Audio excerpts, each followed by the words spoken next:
Good afternoon, good morning, or good evening, wherever you are.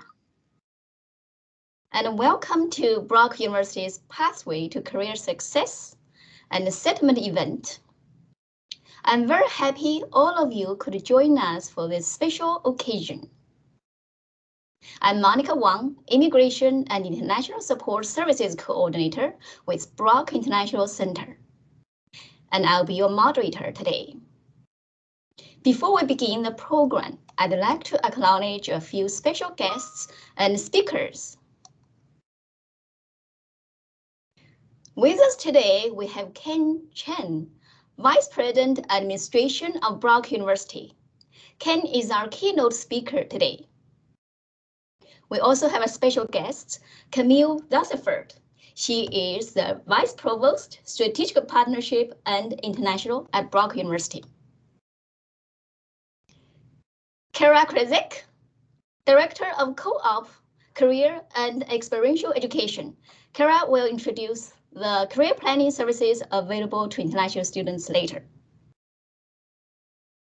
Kaila Penny, Associate Director of Internationalization and Support Services at Brock University. Kaila will say a few words in just a moment. Monica Wang, that's me. And Anton Tao. And Marcelo Muniz Korea. Our student panelists. You'll find out more about their stories later. Before we start, there are just a few housekeeping items to cover. If you have a question during the event, you can use the chat function. We will present first and answer your questions at the end. Please turn off your camera and the microphone. At the end of the presentation, you are welcome to turn on your microphone and ask questions directly, or use the chat box. Now, before we moving on to the agenda of today's event, I'd like to share the land acknowledgement. We acknowledge the land on which Brock University was built in the traditional territory of the Haudenosaunee and Anishinaabe peoples, many of whom continue to live and work here today. This territory is covered by the Upper Canada Treaties and is within the land protected by the Dish with One Spoon Wampum Agreement. Today, this gathering place is home to many First Nations, Métis, and Inuit peoples. And acknowledging reminds us that our great standard of living is directly related to the resources and the friendship of Indigenous people. Now, let's look at today's agenda. There is a welcome message, followed with a keynote speech. After that, you'll learn about a pathway to career success and settlement services. At 3:50, you'll hear the stories of our two Brock graduates. Then there is a 20-minute question and answer period. Now, without further ado, I'd like to invite Kaila Penny to say a few words of welcome. Kaila is the Associate Director of Internationalization and Support Services at Brock University. Kaila. Great, thank you, Monica. And hello and welcome, everyone. It is exciting to have this afternoon session. It is one of our most popular sessions. I can see the numbers are going up as we speak. So thank you so much for the commitment of all the students and staff who've joined us today to launch the Pathway to Career Success and Settlement Support offered through Brock International Services. This new service is a result of not only some work from our team in BIS, but also key stakeholders such as the Co-op Career and Experiential Education Office, Alumni Office, and community partners. I think one of the key things that we want to remember and acknowledge really is the bravery and the courage that international students have and face when they leave their home and come to choose Canada and come to choose Brock.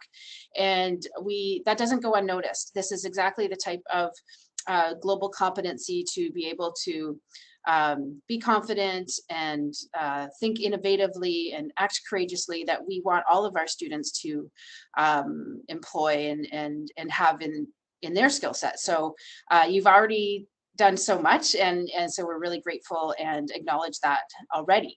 What we're trying to do here with this service is really provide a bridge to give you that extra edge to increase your employment outcomes, because there would be some specifics, certainly from an immigration perspective, that Monica will talk about later. There might be specific barriers that international students are facing as it relates to employment outcomes for our Brock's Global Talent. So you each have an inspirational, courageous story to share yourselves. I know you'll hear for a number of them today. So we hope that you'll find something in the stories that will continue and to inspire you on your academic journey. So thank you very much. Thank you, Kaila. Next, I'd like to invite Chen to deliver the keynote speech.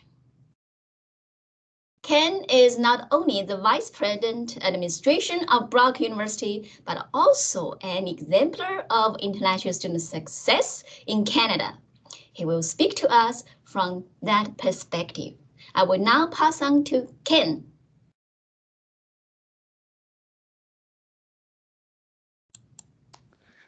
Good afternoon, everybody. Good to see you.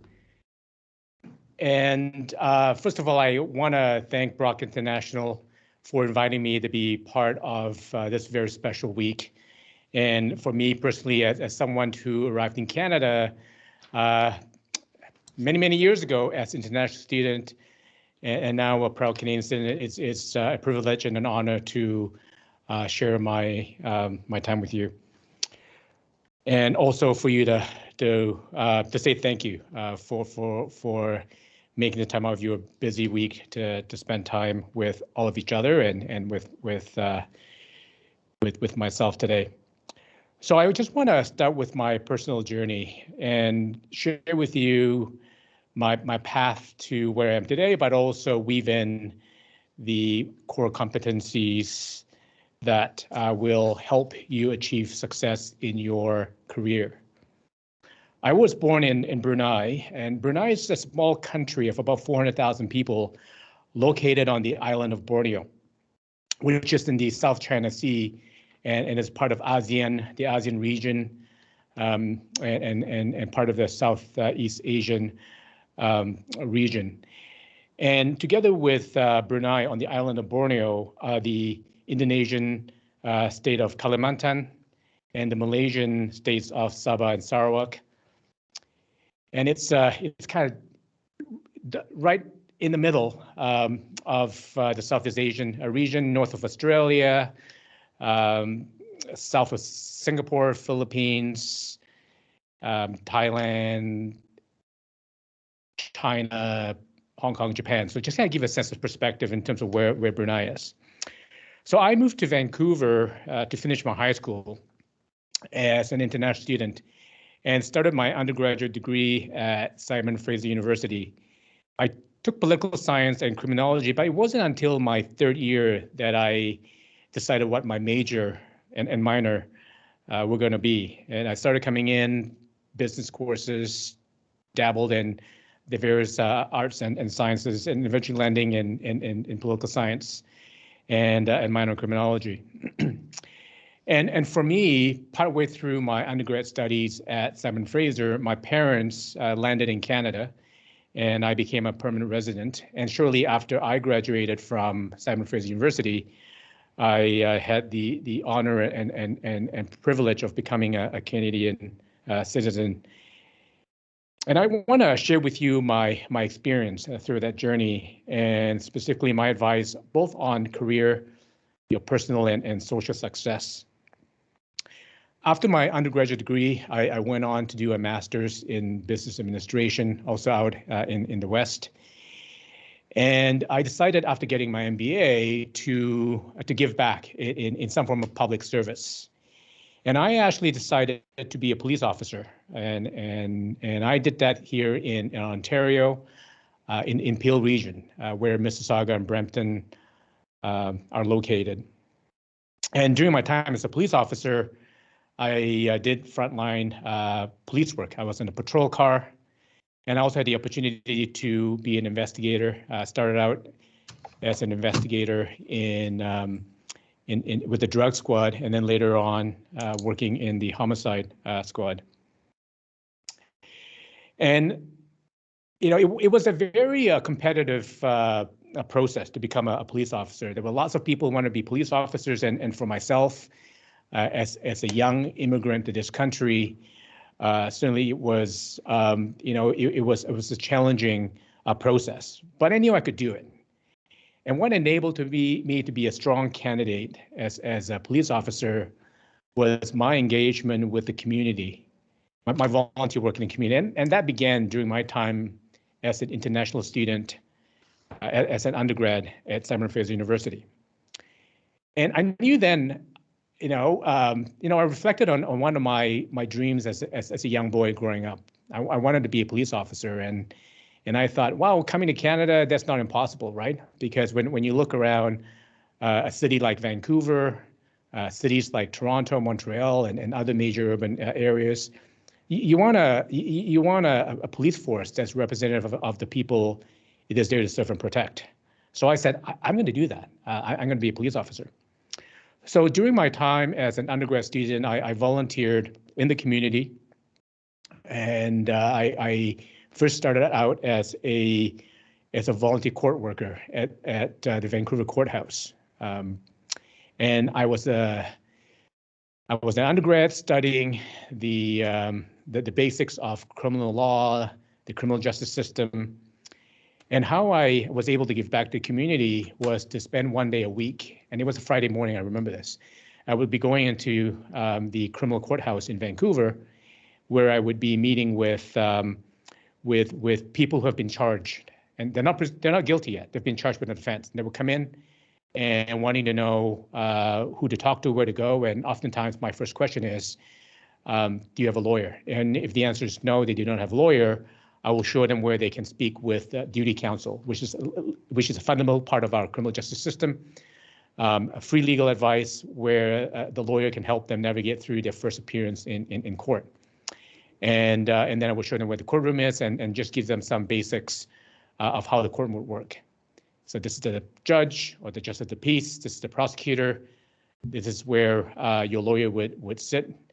If you don't have one, duty counsel would there be to support you, and really this opportunity for you to make your plea of guilty or not guilty and adjourn to get you time to get a lawyer. About the same time, I also volunteered with the local police department in the mall. So one day a week, I would be, or one morning a week or one afternoon a week, I would be in the community police office. And this is where I would take the non-criminal reports. Someone come in with a noise complaint or has an issue that they would like to follow up by police. I'll take a report and then I'll send it into the full-time employed police officers and the civilians who work there, and also help with crime prevention. So I would go to the various events in the community, to remind people to lock the doors to their cars. I told them to etch their serial number on the bicycles, so if it's stolen and recovered, that's a way to track down the owners. So when it came time to me to compete and apply to be a police officer, I was able to demonstrate my community engagement, my commitment as a volunteer, and my commitment to the profession of policing, and that enabled me to be a successful candidate as a police officer.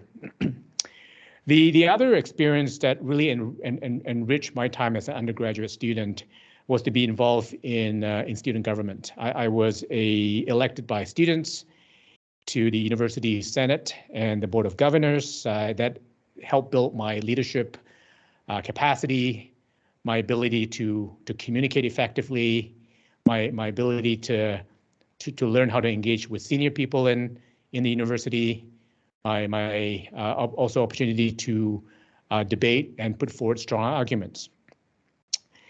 And one of the things that I want to share with you as well as an early part of my my seminal career as a student, eventually something that guided me as an adult, and all the way through to my time as a VP at Brock today, is in seizing the opportunity to practice intercultural fluency. You know, the one advice I give to you, and it was the advice my father gave me when I left Brunei as a teenager, was when you come to Canada, don't be too comfortable with the people from your own country, your own region, or your own ethnicity, because I've had my whole early life as a young child, my early teens, to do that with people I grew up with people I live with, people I'm comfortable with. And my father had said to me, you know, you're gonna go to Vancouver, you're gonna meet people from all around the world. And I did that, and I challenged myself to form strong friendships with people from India, from Pakistan, from South America, from Europe, from the Middle East, from all across North America, from South America, because that really enabled me to grow my intercultural fluency, and that's actually helped me later on in life. And I'll share with you some examples as to how that's helped me. They also enabled me to become familiar with other cultures, and also help me grow to be more appreciative of our unique differences, but also the strength of diversity. When people from all walks of life, all backgrounds, all ethnicity, all religion come together, and we embrace our uniqueness, what we bring to the table, but also at the same time, come together and embrace what that multiculturalism strength would mean for all of us. And as we look at how global the work community is, and now with the advance of remote working, we're dealing with people from various parts of the world in a way that we couldn't imagine before the pandemic. So my advice to you is use this opportunity to get to know people from around the world. And also use the opportunity to meet people who have spent their whole lives in Canada, or a big part of their lives in Canada, because certainly, this is also an opportunity for you to learn about the uniqueness of living in a Western country like Canada. One of the core competencies is to be curious, and I can tell you that I'm a curious person. Even today, my curiosity led me to working at a university. So while I was an undergrad student studying political science, I started meeting with politicians and people involved in politics. And for me, this was a new experience, having come from a place where there are no elections. In Brunei, we have a Sultan of Brunei. It's an absolute monarchy. The Sultan is the prime minister. It's also the head of state and head of government, and there are no elections. So being in a democratic environment like in Canada, there was an opportunity for me to learn more about politics. I was curious about it. And after leaving university and as a police officer, I continued to be involved in the community, continued to stay in touch with politicians. And following the 2003 Ontario election, I had the opportunity to become a political advisor to the Minister of Health in Ontario. So that was a complete switch of career for me. But my curiosity and eager to learn about the healthcare system enabled me to become a policy advisor working for the Minister of Health. And over the years, as I look back about my 4 years working as a political advisor to the health minister, I realized that knowledge of health policy has enabled me to apply for jobs in healthcare, in biotech, and life sciences. For a number of years, I was the vice president of a top Canadian healthcare charity, Cystic Fibrosis Canada. And through that role, I was able to apply my knowledge from government to helping the charity advocate for access to medicines and care on behalf of the patients that we serve. And later on, I became a public affairs director for a biotech company, Vertex Pharmaceuticals. And in my role, I was the bridge between the company and governments. So taking my time from government, applying it to the private sector setting, and becoming the link between the business and government officials, both civil servants and elected officials. And whether in policing or during my time in government or in healthcare, the collaboration has been key. And this is also one of the core competencies that I would encourage you to start working on now as a student, working in group projects together. If you have a part-time job or volunteer job, look for opportunities to collaborate across different areas. Because working with people from different fields and partners within and outside organization will help you grow your leadership capacity. So my philosophy as a leader is to surround people who have different skills and expertise than my own.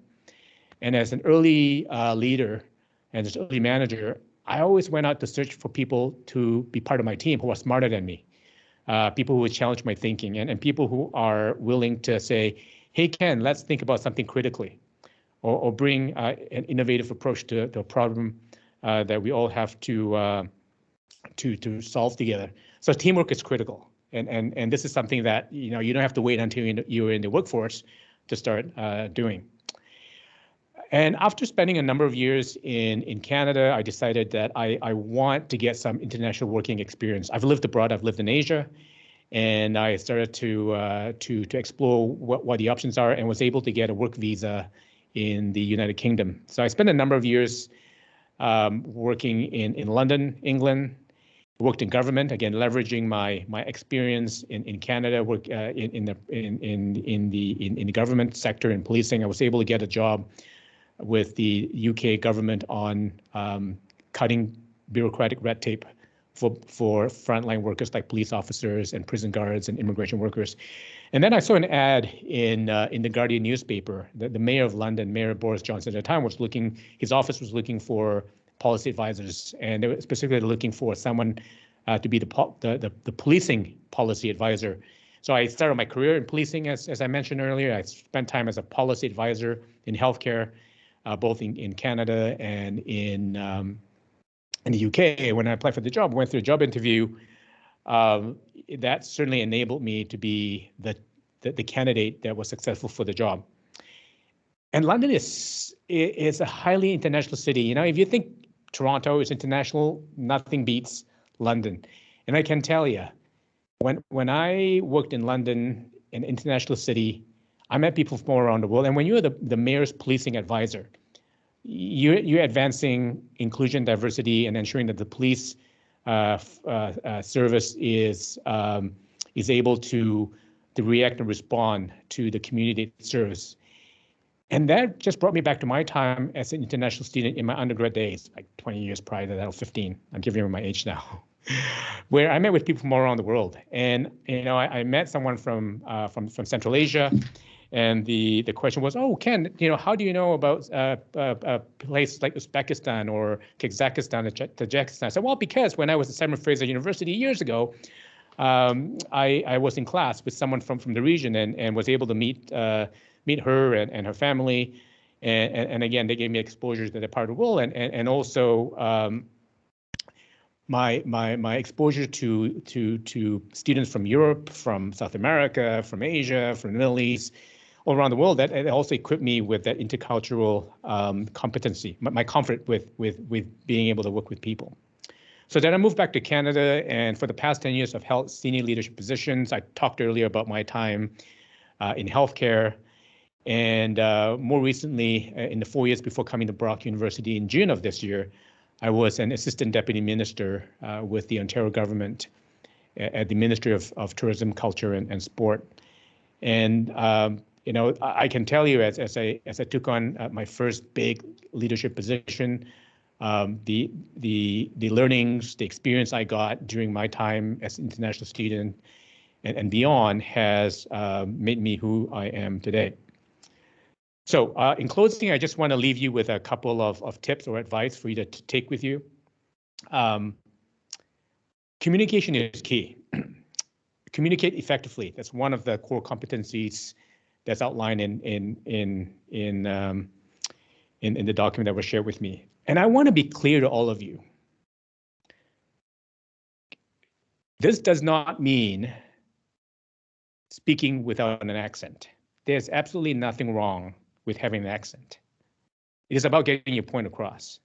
So the one advice I want to give you is, if anybody comes to you to say, hey, you need to work in your accent, you need to sound more North American, I'd say, no, I'm proud with the way I communicate, because you can communicate effectively in meeting rooms, in boardrooms, in one-on-one business meetings with the accent you're born with, you gradually develop over time. And even today, I would tell you this, when I am in, so when I was at Vertex Pharmaceuticals, I was part of the global team, and I had meetings with people from different parts of Europe because one of my bosses was based out in London, England. And when we're in meetings, English is the international language of communication. And I have people speaking at meetings in English with Irish accents, with Indian accents, with Russian accents, with German accents, with Chinese accents, you name it, Korean, Japanese. And that is so special. That makes it so special. And when you think about the flow of the United Nations or the World Trade Organization, the G20 meetings, when the people do speak in English, they speak proudly because they represent their heritage and culture and who they are. So know yourself. And what I mean by knowing yourself is be open to feedback.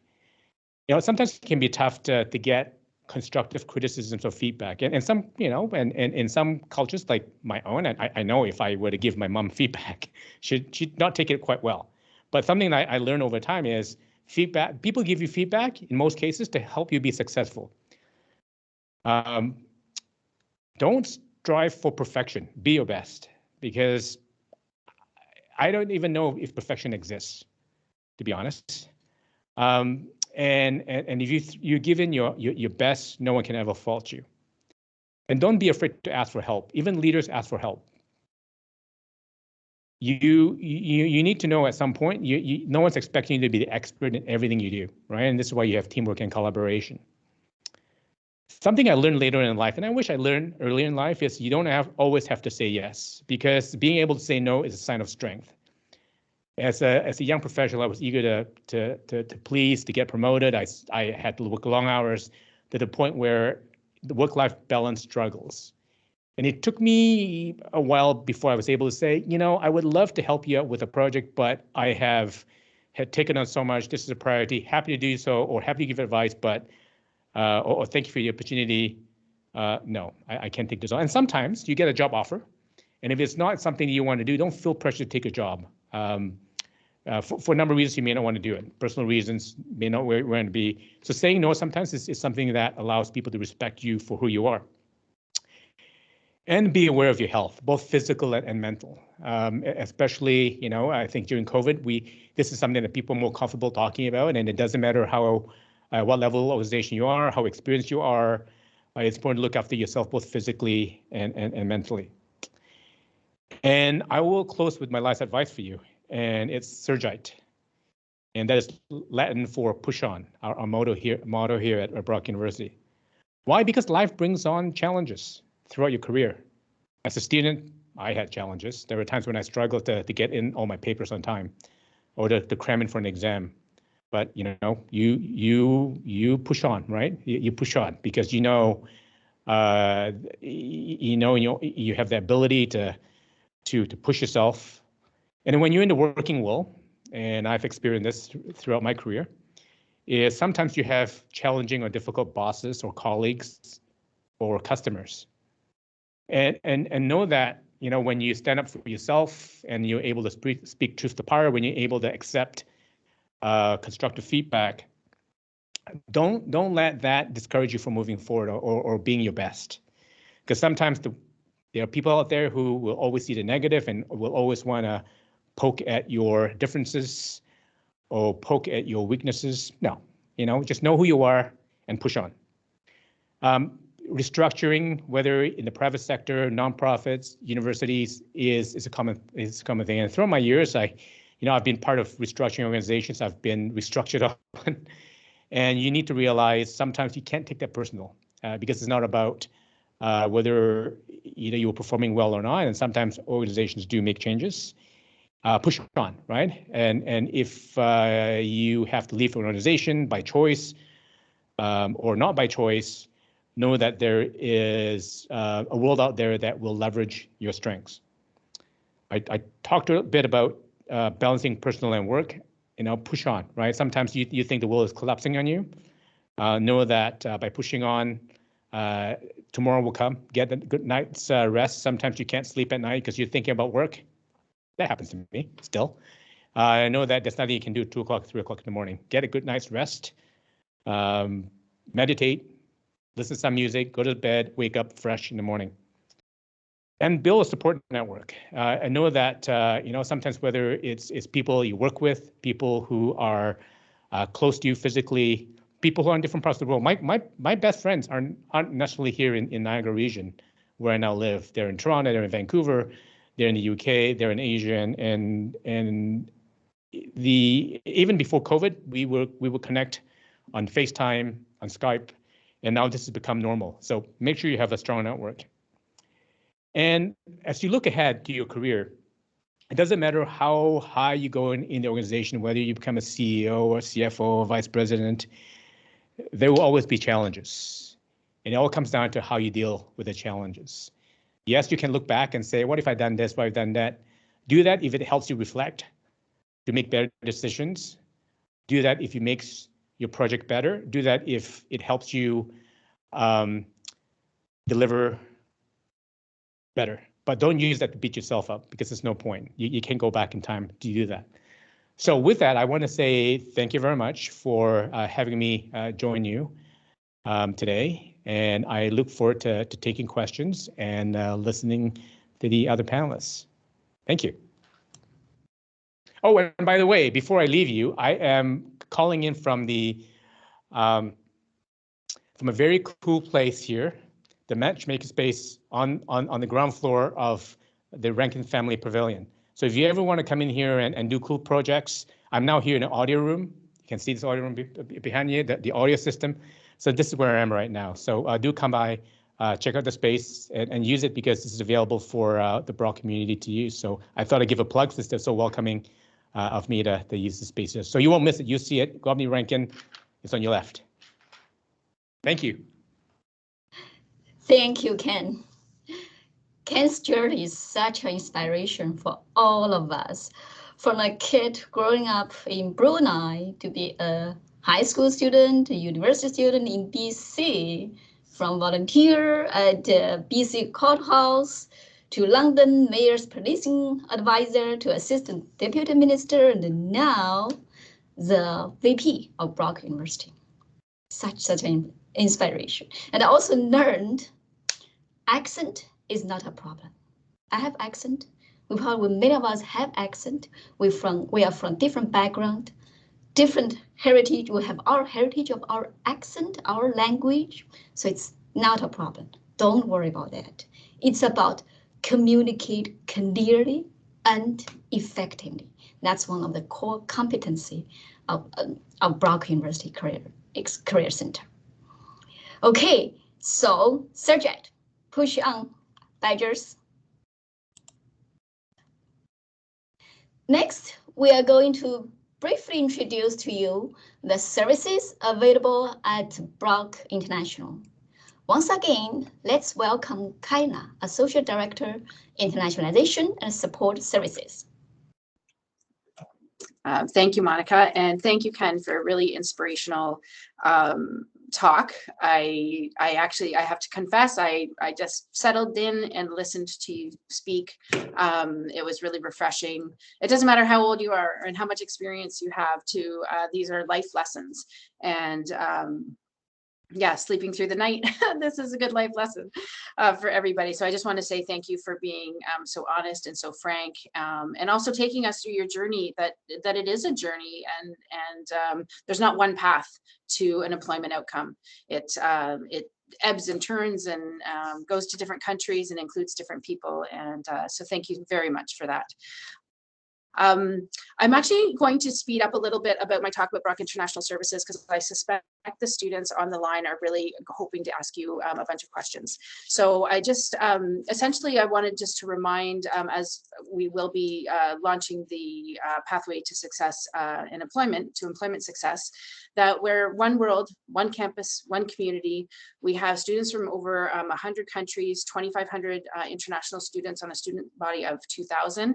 And we're really hoping, and Brock has been working in the international space for 40 years. So we're really looking to be more strategic on how we work together, how the piece on intercultural fluency, what does that mean for us, especially in the space of equity and inclusion and decolonization and reconciliation. There's a lot of interesting dialogue that we can have together as it relates to, what does it mean to be a community together? And especially when Monica talks about transition and settlement into the Canadian work environment or Canadian life environment, I think that having those conversations at Brock as almost like a life lab, a safe space, a brave space to have some of those tricky conversations about identity and what that means, I think will be valuable as you move forward in your employment. That piece about self-knowledge is so key. Know yourself first, and you'll be able to make your way.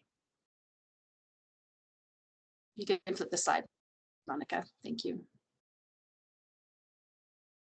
So essentially, we've created a new pathway. It started as a pathway to success, and we are, oh, actually, if you go back just one more second, Monica, it is essentially a pathway to success that starts with entry, and we want to support all of our students, but our international students especially, all the way through to becoming an alumni and being part of our community through employment and settlement in Canada. And so this is a perfect curve, because the line straight to achieving that goal is, well, it's not straight, it's curvy. There'll be bumps, there'll be challenges, but this notion of pushing on, I think, is a central theme, because a global competence is resiliency. You know, you can handle some things for a short period of time, but if you can handle change and be resilient and tenacious over time, and I think that came through in Ken's speech about just continuing and learning and being curious and communicating, and all of those pieces, our Brock International team is here to support you along that way. When Ken says to ask for help, you know, we're here for you. Brock International Services, as well as Student Life and Student Success Center at the main campus at Brock International provides supplementary services. Thank you, Monica. So from entry, immigration, and travel, I'm sure that you would have spoken to some of my colleagues on your way into Canada. Then we want to support you academically to make sure that you're doing well in your classes. And then student engagement. How are you integrating into the larger Brock community? Are you going to events? Are you joining clubs? Are you going to pub night? Are you hopefully participating in some International Education Week events? You know, we really look at the holistic journey of a student. And again, Brock International and all of the other services, we hope that you use us as a bridge, and you know, and sometimes come home to us as a nest. You know, living abroad is not easy. Living far from your family is not easy, and we hope you know that you always have a safe space at Brock, the main campus, but also over the street here in the International Center. Finally, as part of some of our service offerings is mobility and internationalization. Interestingly, the international students, you've already, if these were badges, you would already have your badge for international mobility because you're here. So that's something that we can look up to. Go ahead, Monica. So one of the pieces that was missing from our student service model was the career success and settlement. And that is where I'm excited to turn the microphone over to our great MC today, Monica Wang, to describe how Brock International Services is supporting career success and settlement. Over to you, Monica. Thank you, Kaila. Okay, as Kaila mentioned, BIS, that's Brock International Service, together with Co-op, Career and Experiential Education Office, Alumni Office, and community partners, has developed the pathway to career success and settlement support, especially for international students. So what does this service look like? After extensive research and survey, it is identified that these 3 areas of support would help international students navigate through their journey to career success and settlement in Canada. These 3 areas are the 3 pillars of this particular support service: work authorization, career planning, and transition and settlement.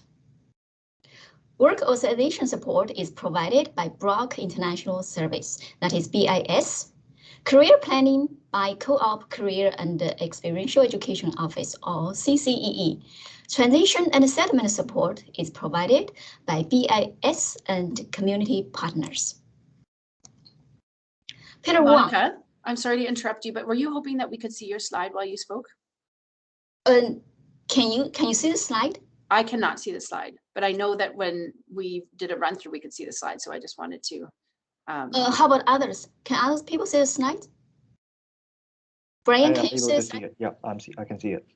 Oh, okay. Well, then I will be quiet and turn my mic off and let you keep going and figure it out myself. Sorry.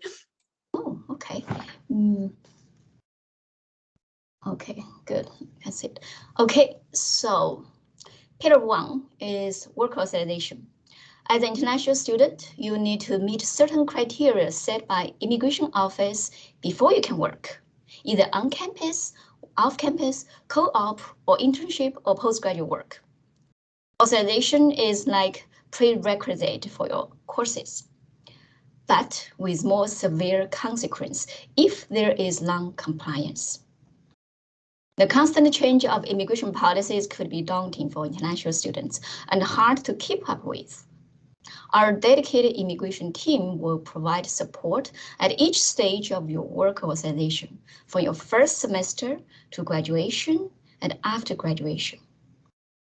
There is also information, especially for employers and for spouse and family, some other information like crossing the US borders, etc. The support for this area is provided through following channels: workshops, information sessions, either online or in person. Some will be provided by BIS staff, some by guest speakers from IRCC Outreach Office. You'll find information from Brock International website, Brock International Sakai site. You can also get services by one-on-one advising, in-person or online drop-in sessions, information sheets, etc. To receive information of these services, please subscribe to our social media accounts. It's going to be sent in the chat box. You can also check Experience BU regularly to register for these events. So this is pillar 1, work authorization. Pillar 2 is career planning. This area of support is provided by Co-op, Career and Experiential Education Office, or CCEE. Now, let's invite Kara Krizik, the director of CCEE, to introduce their programs and services for international students. Kara. Perfect. Thank you. Thank you, Monica. And thanks to everybody for having us. We are thrilled to be partners. And it's actually very exciting. There's lots of chatter happening in the background here, hearing the Brock competencies come to life through Ken's experience. And so thank you so much for bringing this to life, because they really are active. So I'd like to start by acknowledging that there's a long debated dilemma of needing a job to get experience and needing experience to get a job. It's the very reason that Brock has invested in delivering intentional, meaningful experiences both inside and outside the classroom that allow you to apply your classroom learnings in real situations, solving real business problems, world issues, and making real contributions to the local, regional, national, and international communities. Additionally, these experiences help you build and understand your skills that prepare you to make informed decisions about your career, and that's what we're here to help you do. Next slide, please.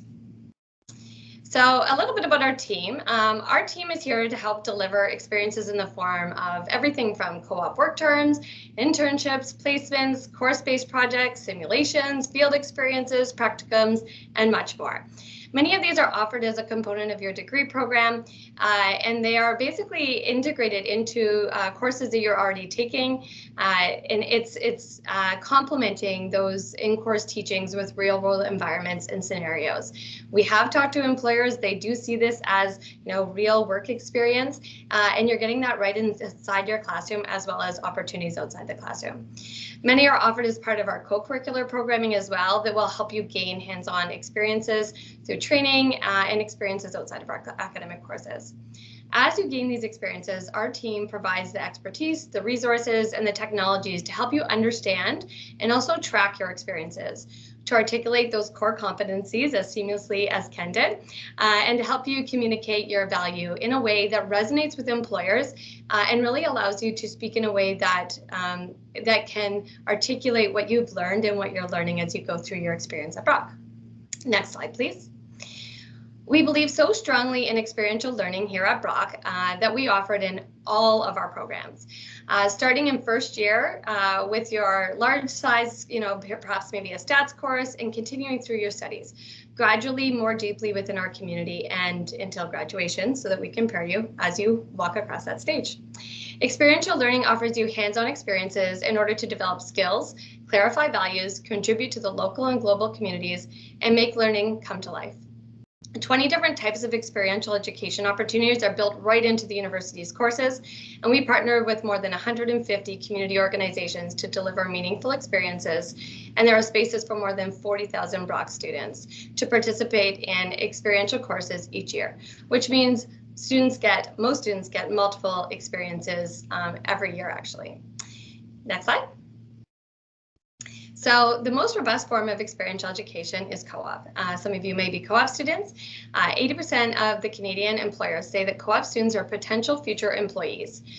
This provides an extension of the classroom, and co-op experiences are delivered as a series of 4-month work experiences that alternate between academic terms during the life of an academic degree program, and you accumulate, by the time you graduate, at least 1 year of work experience full-time when you graduate. So co-op at Brock has a lasting history, accounting being the first one, which was established in the early 80s, and now we offer over 40 co-op programs across 6 out of our 7 faculties, including 31 undergraduate co-op programs, 9 graduate level co-op programs, and overall our co-op enrollment accounts for 15% of Brock's current enrollment. Next slide, please. So it's common to see the majority of students expressing uncertainty regarding their career goals and paths, and that's okay. You do not need to know exactly what you're going to do with your degree. If you listen to Ken, he talked a little bit about how windy his path was, but it really is about how you take advantage and really mobilize your career. This is normal and to be expected. We see students changing their directions after their first or second year because of the experiences that they've had, and it provides clarity. Your experiences inside and outside the classroom, combined with your goals, your values, and your interests, will shape your career goals. And this will provide you your career prospects. And you're just at the beginning of this journey, and we know that you don't have to know that exact plan, but this is where we are here to help you. Our team works with you throughout your educational journey to help you understand your skills, connect your experiences to jobs, map your career goals, and build your professional network. We specialize in building connections with students and employers, campus and industry, and education and work. Our expertise is rooted in career coaching, job search strategies, industry relations, and labor market trends. Marissa, our career curriculum manager, is here as well, and she's going to pop a resource into the chat that helps students navigate this time. It's a document that you will see, it should be jumping in there, and at the top you'll see our career development model, which is also basically the way in which we help bring it's a cyclical model that will help you navigate your career at Brock and beyond. You can use this for your entire life as you manage your career.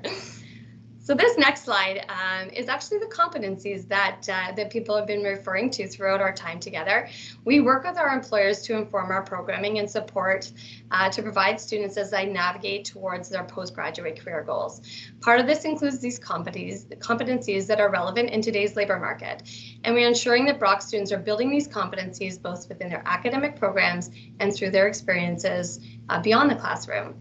These competencies are a commitment to our student that they will graduate with these market-ready skills that will help articulate to the employers. So by the time you're done at Brock, you will be able to seamlessly articulate these competencies the same way that Ken was able to in his talk earlier today. And really, we actually have a team of people that are working in the background to help you understand the experiences that you're having and how to articulate these different competencies as you graduate. Next slide. The job search process often has many steps and nuances, and our team understands this as well, and we are here to help you, guide you all along the way. We do guidance on cover letters, resumes, curriculum vitae, letter of intent, professional school applications. We help you develop great networking skills throughout workshops, events, one-on-one coaching. We also introduce you to industry contacts.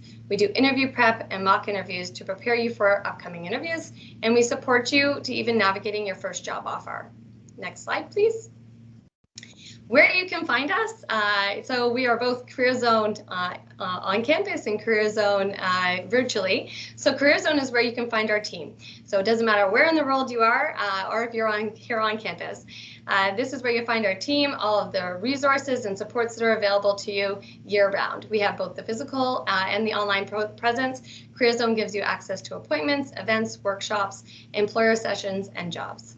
Additionally, Career Zone is where your curricular and co-curricular experiences are documented and tracked as part of the Brock Student Experience Record. This includes skills and competencies you've developed along the way and the hours that have contributed towards these various experiences. These hours roll up to a total number of accumulated years of experience, all which are shareable to employers.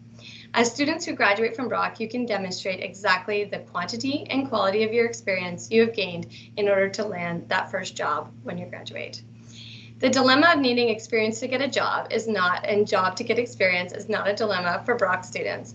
We will provide you with access to quality experiences and will help you understand, articulate, and showcase that experience to employers here and beyond at graduation. So we invite you to join us in Career Zone at any time, either virtually or on campus, and we're here to help you navigate this journey along the way. Thanks so much, and I'm going to pass it back over. Thank you, Kira. So now you know we have a strong team to support your career planning and career success. Career Zone is a place you go to get this support and services. If you haven't registered with Career Zone, use your Brock email to register. If you have registered, great. Go on there often to search for jobs, events, and book appointments to get personalized help. So now you got a job. What's next? Transition and settlement into Canada. So this is pillar 3 of the service. Now you've graduated and you have the job at this stage. The main goal is to prepare for the social cultural differences between campus, society, community, and workplace. You also want to apply for permanent residence. Bring your family here. No worry, Brock University will support you through this stage of your journey. Here are the areas of service that are identified as essential to support international students' transition into local community. These support services will be provided together with the local community partners. So workplace adjustment, you receive resources and information about workplace culture, employer expectation, job scan, salary negotiation, etc. Permanent residence application is a very important piece of international students' journey in Canada. We will provide you information, support, resources in this area as well. Health information, you have your UHIP, that is University Health Insurance Plan. During your study at Brock, when you graduate and receive a job offer 6 months or longer, you are eligible to apply for OHIP for free. OHIP, that is Ontario Health Insurance Plan. Additionally, most of the companies you work for provide extended health coverage. For example, dental, eyeglasses, etc. There will be information and resources available for you as well. If you have family to bring to Canada, you will need information for childcare, school, work for them, etc. Tax information. You have filed tax as a student. Now, as a worker and having family with you, your tax filing will be more complicated. There are resources and information available for you as well. And community resources. You'll be connected with local newcomers center, settlement organizations, etc. They'll have a wealth information to help you as well. So now you've traveled the pathway from backpack to briefcase. Congratulations on your successful transition into Canadian society. Do you want to know how our international alumni navigated through their journey and successfully settled down in Canada? Now, let's invite Anton Tong to share his story. Anton is from Vietnam. He graduated in 2018 from Masters of Education degree program. Currently, he is an Associate Director of Marketing at Arendelle Academy. And here is more happy news for Anton. He just received his permanent resident status last month. Congratulations, Anton. Thank you. Thank you, Now, Monica. Anton will share his experience that contributed to his successful career in Canada. Thank you, Anton. Thank you. Thank you, Monica. Thank you, Susan. I just saw you text a message on the chat box. Thank you, Ken, Kaila, and Kara for sharing your knowledge and messages and other information with other students. So I would like to start my success career sharing with you here, by telling you my journey to Canada. So Susan is here, so that's why I need to mention her here. In 2016, I contacted Susan because I was interested in, Master of Education for the International Student Program at Brock University. So I actively emailed to her and asking her about some information on how to apply for the program and how to apply for study permit after being accepted, with the offer from Brock University, the Faculty of Education.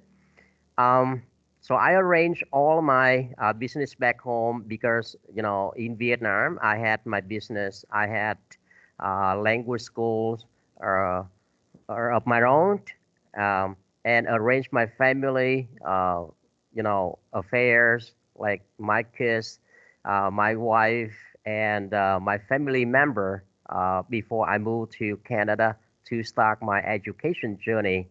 So in June 2017, I arrived in Canada, and I also stayed at one of Brock's residences for about 1 month, and I started my program in Master of Education. In 2018, I graduated from Brock University with my Master of Education.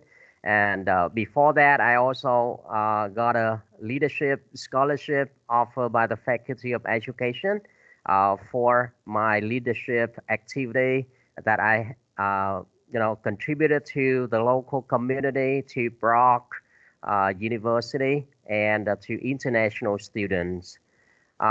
It was a long journey anyway, but all the challenges have been almost over. And last month, after 4 years and a half, I and my family, including my spouse, my two little kids, Alex and Andy, we got a PR, on October the 6th.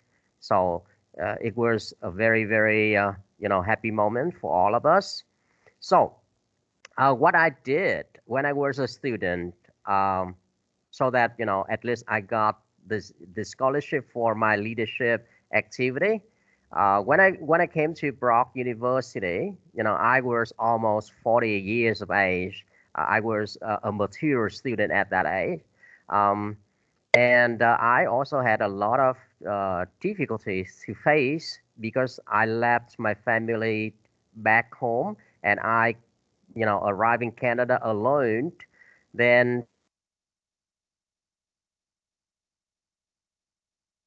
just the beginning again.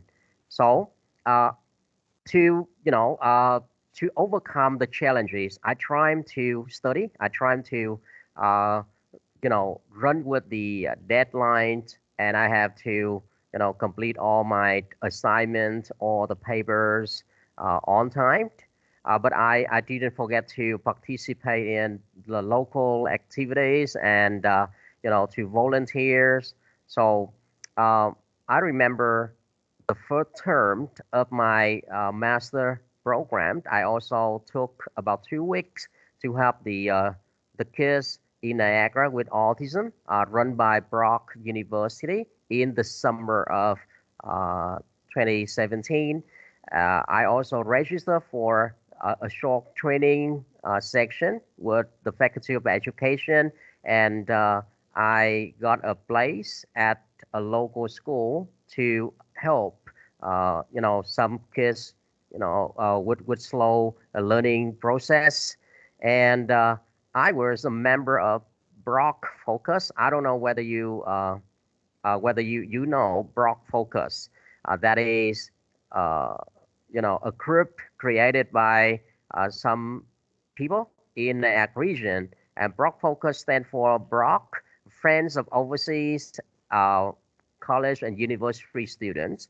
They host English conversation circles every week at Brock University, and they also have some community activity for the international student to learn about Canadian culture and to socialize with each other, as well as to be, connected with the community in the Niagara region.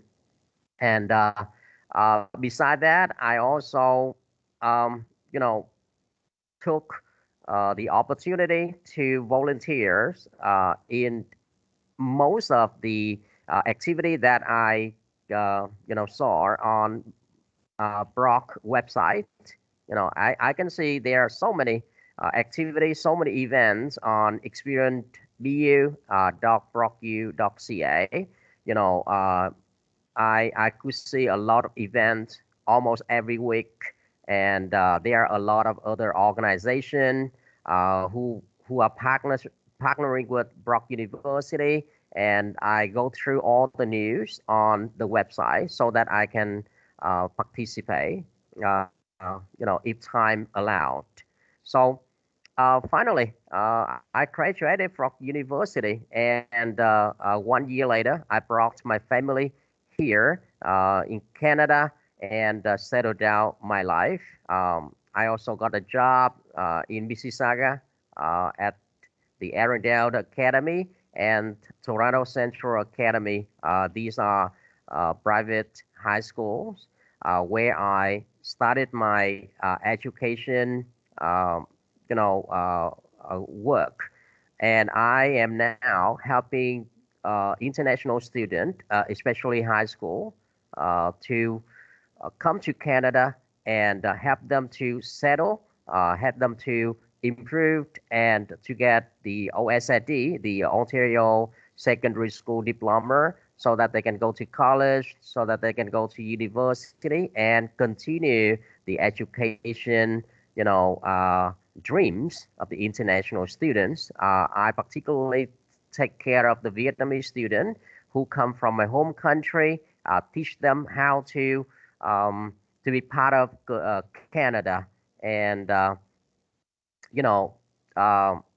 my success in my career now was paid for by my efforts and by my dream of an immigrant to Canada. As yourself, I also had a lot of challenges, and I came here. I also had a lot of sorrows, a lot of happiness. But finally, it's fine. Finally, you are okay, and Canada will be your second home. Will be your place, and that is your future. So, some of my advice for the international students is that you need to improve your communication skills.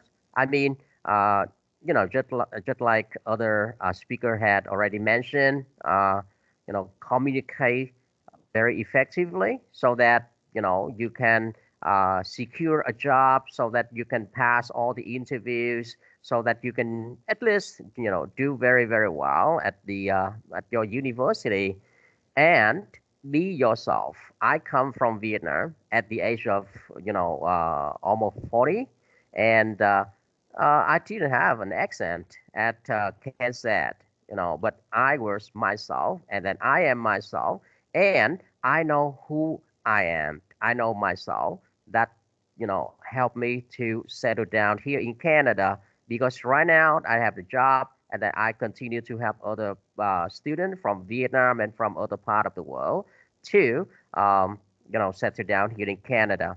And the last thing, never, give up. Be eager to learn new things and consider Canada your second home in the years to come. Thank you, and I will meet you in the question and answer section. Thank you, Monica, again for inviting me back to Brock University. In fact, I am, and I have been always the unknown ambassador of Brock University. That is where I graduated, and then I had a lot of sweet memories, and I love it the most. Thank you. Thank you, Anton. Thank you. So Anton is a mature student and came with family and children. During his study at Brock University, he was pretty active. He did lots of volunteer activities. That helped him a lot. And his advice, communication, very important. Communicate effectively and never give up, no matter how much challenge you are going through. That applies to all of our international students. We do go through lots of challenges when we arrive here. Don't give up, subject. Okay. Our next speaker just graduated from bachelor's program in biotechnology this year. He came from Brazil. During his undergraduate study at Brock University, he was an international student ambassador for Brock International Center. Last year, he also worked in his field to help producing COVID-19 analysis kits. He is passionate about helping new international students.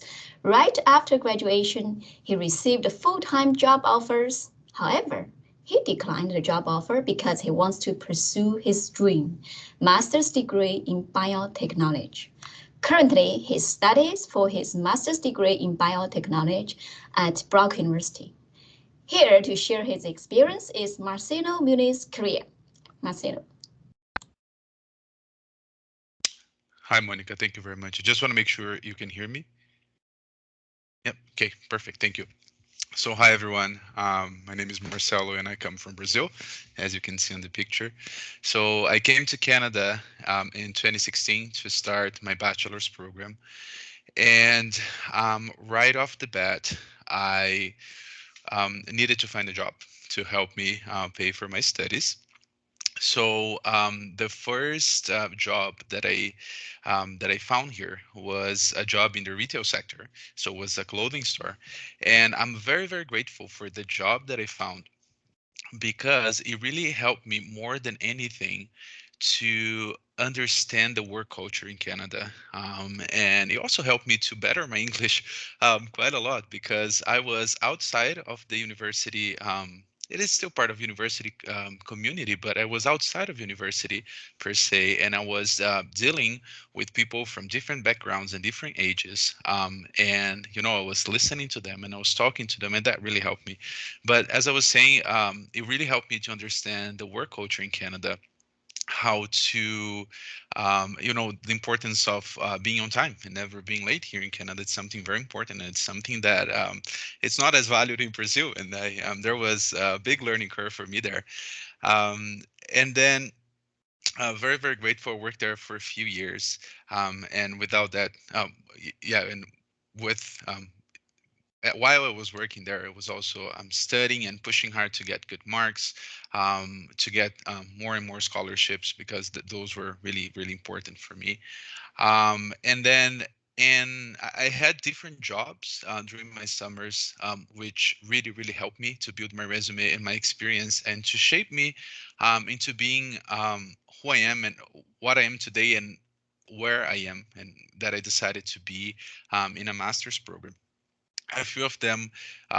So one of them was at a chemistry company, at a chemical company, where we used to make, they still make powder coatings. So we made paints, but in powder.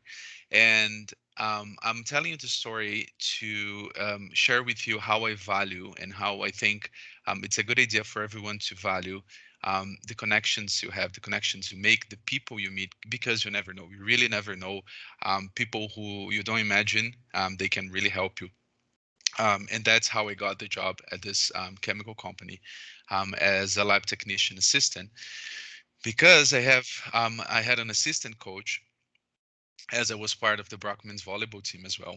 And he told me, Marcelo, I know this company because of my brother-in-law, and they need some student for the summer. Would you be interested? And even though they were not exactly a BTech company, a biotechnology company, they were still in science. So I was like, yes, why not? And then that's how I got my first job. Another job in another summer that I got was as a research assistant at Brock, actually, and that was through a scholarship, the Match of Minds program, that is from Brock. And that scholarship I found out because of my roommates. So ever since, as soon as I got to Canada, I happened to choose a student house full of science students. How lucky I was, because these students not only they were sharing, we were in many courses, so we're sharing our pains and our glories. We're working on assignments together, but I also had upper year science students living in that same student house. So that really, really helped me whenever I had to ask for help with an assignment, or which course to take from courses that we can choose, or what their experience was. And I think that was really helpful to me navigating through my undergrad as well. So anyways, I just mentioned those two stories because I really want to point out that it's important to be aware of the people you are around, or that are around you, that people can really, the networking can really help you to navigate your years, to find a job that you're looking for, or to succeed in your undergrad career. And to me, people are always the best part of everything. So they make up for great stories as well. Not only that, but what I would also suggest to everyone, and something that I'm really grateful for, are all the events and the support received from BIS, Brock International Services, and from Career Zone as well. So some events were really, really important to me, such as CV and cover letter workshops made by Career Zone. There were also some Explore Careers events that were made in partnership between Brock International and Career Zone as well, where I got to talk to people in the science industry. And those events were very, very helpful to me, because I got to listen from them, um, what their lives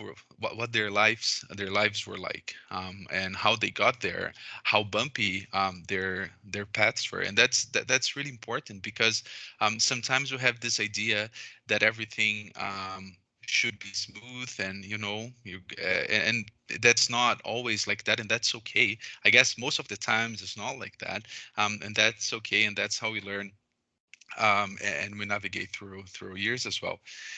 And last year, as Monica mentioned as well, it was kind of out of chance, but not, that I saw an article at Brock University website as well, saying how a local company, a local biotechnology company, was helping Niagara in Canada to, I guess, to survive or to navigate the first wave in the COVID pandemic. Is that, and this company, it's called Norgen, and it's in Thorold, really, really close to Brock University. And this company was making a lot of COVID test kits. Well, we can imagine last year in March 2020, before vaccines and everything else, I guess we all remember how hard things were. And this company, they had the technology, they had just to adapt and start making a lot of COVID test kits. And although when I saw that, I had just been laid off from my previous jobs. And then I was like, man, what am I going to do? And then I saw that posting. Well, actually, it was actually a news article without a job posting. I entered their website, didn't see anything. But then I was like, well, if they are bumping up their production, they might as well be needing more help. So I emailed them, and then I say, I'm not sure if you guys are hiring anyone, but here's my resume. I am a BTech student, And if you guys want to hire me, I'm all for it.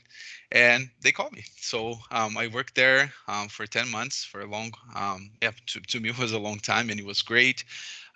It really gave me an opportunity to experience being in the BTech industry and talk to people who are older than me and who have been in the field for many, many years. And actually, that experience helped me to decide to pursue a master's today because, as I told you, I immersed into the company and in the industry a little bit more, and I got to see and that helped me to see where I wanted to be, what my career goals are. And then I decided, well, it might really help me to pursue grad studies before that. Also, in working at Norgen, I was very fortunate to receive a full-time job offer at the end of my, almost at the end of my program in the last April. It was in sales and marketing, so it was not exactly what I intend to do for my future. That's why I very respectfully declined. As I mentioned, I think that pursuing a master's degree aligns more with what I want to do in the future. But you know, that's always, I guess, a door that is kept open, and I am very, very grateful that I had the chance to work to help the community during a hard time that was COVID. And also to learn a little bit more about BTech company. So yeah, those are just a little some highlights that I mentioned here. So the drive home points I would say is that you know, be aware of people who are around you, make connections, because that really makes life easier in terms of enjoying moments more, and also on networking. That is really, really important. Be aware of immigration details, and those are very, very important for all of us international students. And just shout out to Renee and Susan, who have already received endless emails of mine helping me to navigate through many international study permit applications, and now PR application and everything else. And push on as well. I have to resonate with what Ken said.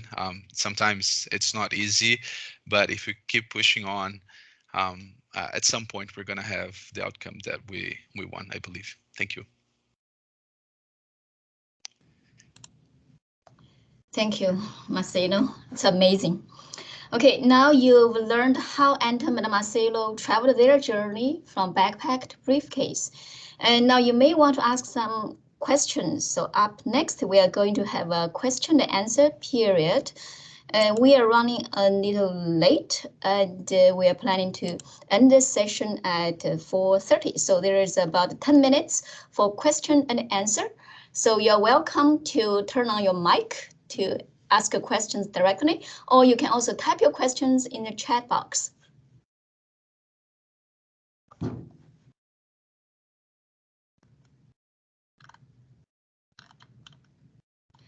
I see there is a question about immigration from Daniel. Is it possible to apply for residency if I'm a student who is not working, but my spouse is working in Canada?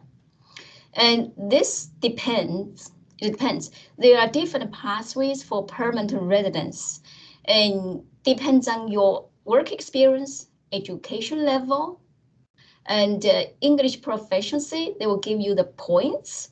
Once you meet the points, you can graduate. Either you are a student now or a worker. So we can talk about more after this session. You are welcome to email us your questions, and we can look at your situation in more detail.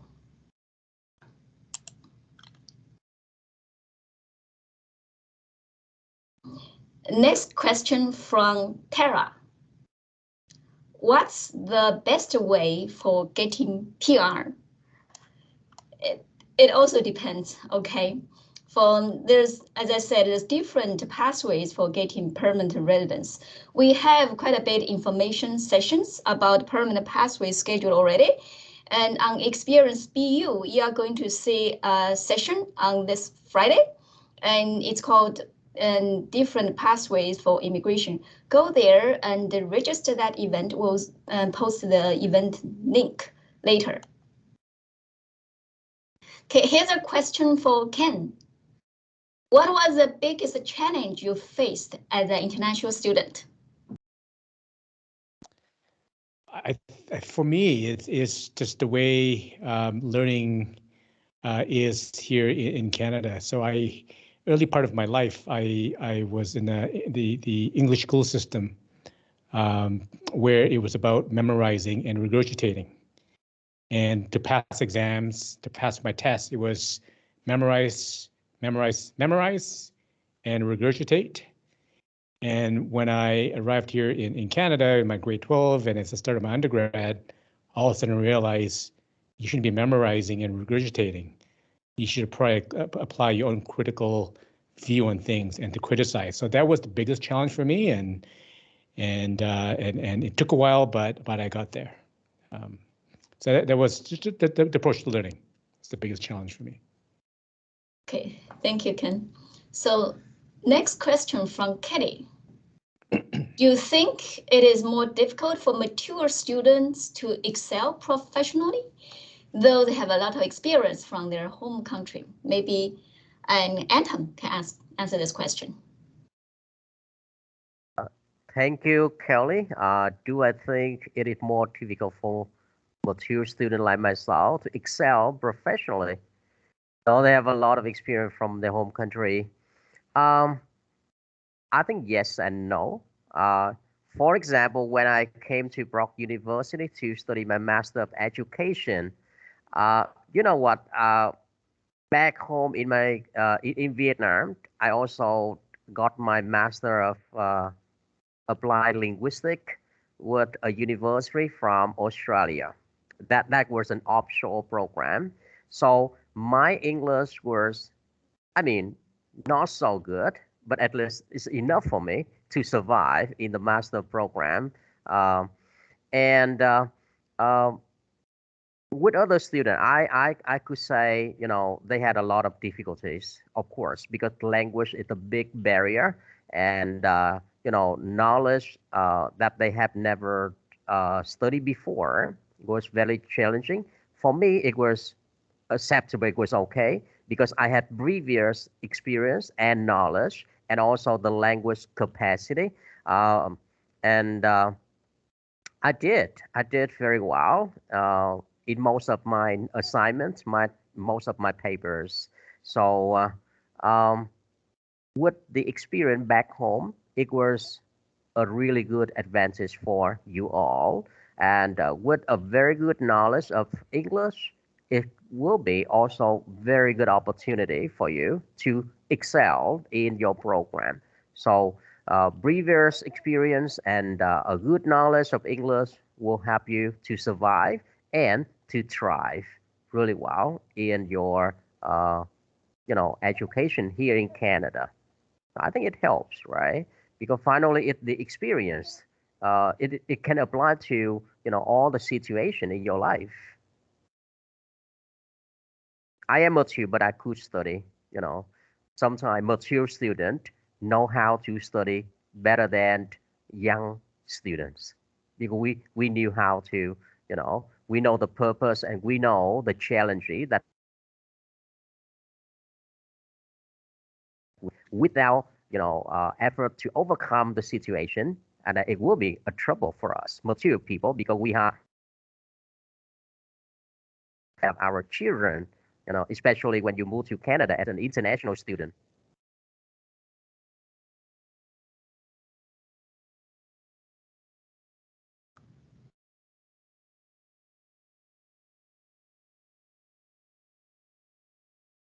Okay, so it seems it is frozen here. Can anybody still hear him? And if not, we are moving on to the next question. Next question is from Srinaka Schmidt. Is it possible to get PR after an undergraduate degree? And right now there is a Ontario Immigration Nominee Program for students with an undergraduate degree and a job offer.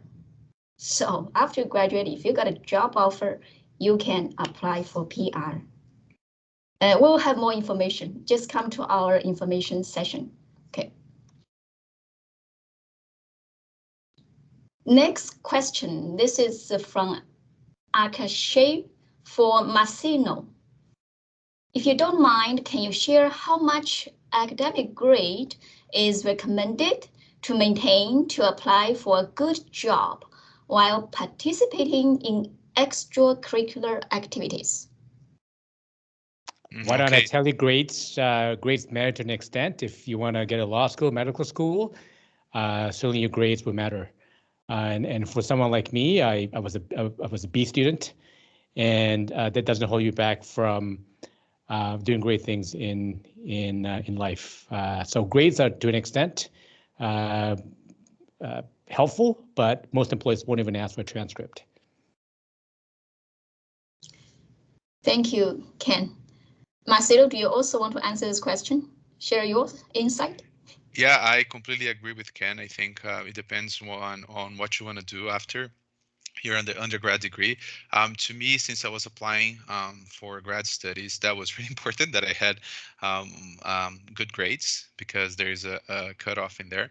But for many jobs don't really look at your transcript, depending on where you go. However, I think that it's always important that you, and that's something, a philosophy that I take deep within with me, is that I always try to give my max into whatever I do. And I guess the more effort you put into studying, the more you're going to actually learn from your courses, and the more skills you're going to get that are applicable to the job market afterwards. That may or may not sometimes resonate with a higher mark or not. And I guess it's always, to me, it's always what I like to do is give my max, go 100% for whatever I'm doing in school and in the work, but also trying to find a balance there, and a balance with my health and with social life. So it is tricky, but yeah, the short answer would be depends on what you want to do. If you're applying for future studies, it might be more important than if you are going directly from an undergrad to a job. No, I just want to repeat. Although grades don't matter all the time, give your best, right? This isn't a passport to saying just give your minimum just to get a piece of paper. Give your best, and if you don't, get the grade that you want or you expect, it's not the end of the world, right? Because people have different backgrounds and different means, and if you are trying to make ends meet as an international student working a part-time job, and working long hours, you have a family. What employees look for is your whole self. Okay, and there's always a story to be able to that goes behind a CV. Why you're there in front of them? They'll look at you as the whole person. So don't feel bad if you've given your whole best and you didn't get what you want to do. It's not the end of the world. I went back later on in life to do my master's, and now I'm doing my PhD. And Anton, was right. I actually am better today as a mature grad student than when I was doing my undergrad or my first master's degree. You just give your best. Yeah, give your best. Okay, thank you. Next question from Amy. How to make professional connection that helps to find a good job? Who is going to answer this question? Yeah, in here, I see a couple of the questions. I know it might be short on time, so this might help address a couple of the questions that are there in the chat. It comes down to networking and to be able to get those experiences. Think about how you can get those experiences within your academic career as well as in your co-curriculars. And a lot of times, whether that's anywhere in the country and in the world, and you can connect with people on LinkedIn now. And one of the best ways to connect on LinkedIn actually is not just hit that connect button, but go on and look for people's profiles that interest you and tell them what you like about it. You come across somebody whose their career path interests you. The thing that people like to talk about themselves, the most is themselves. Tell them, I would love to talk with you. I see your career path. It's really interesting to me. I'm an international student that's just coming to Canada. would you be willing to have, you know, a 20-minute, 25-minute coffee with me? People will say yes to that because they like to tell their story. They like to engage and they feel like they're giving back in a particular way. Talk with, we actually have 10,000 coffees here at the university that connects you with alumni that want to give back and have those conversations. And then, you know, ask those people, who else do you think I should connect with? And that's the way that you build your network. And it helps you build that professional network here in Canada. It helps you, and then it just bridges as you go, and you connect with people the same way in person, but technology allows us to do that in a way in today's world that wasn't possible before. So that's one of the things I would say. And you know, truly, there's a question too about, you know, not getting work experience if you're not in the co-op program. There's lots of different ways to get experience, and through those connections, asking the question, you know, you heard the story about reaching out to companies in a time of need. Those are the kind of proactive things that you can do. And then also we have a job board that's specific to Brock, but there's lots of ways to navigate careers. So come in and chat with us. But I'm hoping to knock off some of the questions that are there. But there's just making those connections and being human about it. To say, you know, I'm new, can you help me? And people will want to do that. So use that and lead with it. Okay, thank you. Next question from Xiaomei for Mr. Tong. I'm also interested in volunteering to make some contributions to international students in Brock and the community. How did you find these opportunities and how did you get them? Thank you for the question. It was very interesting too. I'm not sure, you know, all of you have actually go through Brock University website, but I realized that a lot of students, you know, almost ignore the information on our website. You know, I just go through brocku.ca. I can find, you know, hundreds of activities that I can join, you know, in my free time, right? And then there are a lot of events are waiting for international students. So, and in fact, you know, the first group that I joined when I was a student at Brock University was Brock Focus, and I believe that is still there. You know, I still remember Hilda and you know, other retired, you know, members of the group. They invited us to, you know, English conversation circle every Thursday. I remember at the Valley Residence. There, one small room where we could sit down and we practice English and we connect with each other. And from, you know, that group, other people share other activities. I mean, they can develop the network, and you know, I can always ask our professors, our teachers, our peer at Brock University about the opportunity to volunteer in the community. So first thing, you have to search on Brock University website to see what is going on and try to make use of the website. There are a lot of things there for you to do. And connect with your professors, with your you know, classmates, and with the community to see other opportunity to help other international students and help the community too. Okay, don't just sit back, but get involved and be active to look for the events, the news on our school website. I can say, you know, for 2 years, no, for 1 year and a half at Brock University, I couldn't, you know, finish all, you know, the road trip around all the, I mean, all the classrooms, all the buildings on campus, and I haven't. I just completed maybe part of, you know, the facilities and other services at Brock University. I say a huge amount of services there for you to discover. Thank you. Thank you, Anton. Now it's 4:37. I can see we have 2 more questions. So after these 2 questions, we are going to end the session. Next question from Daniel. Are there other ways to get work experience related to your major if you're not in the co-op program? Yes, There's lots of ways. When I talked about some of the statistics, so 15% of our student population are co-op students, which means 85% are not. So 85% of our population of students get experience in a variety of ways.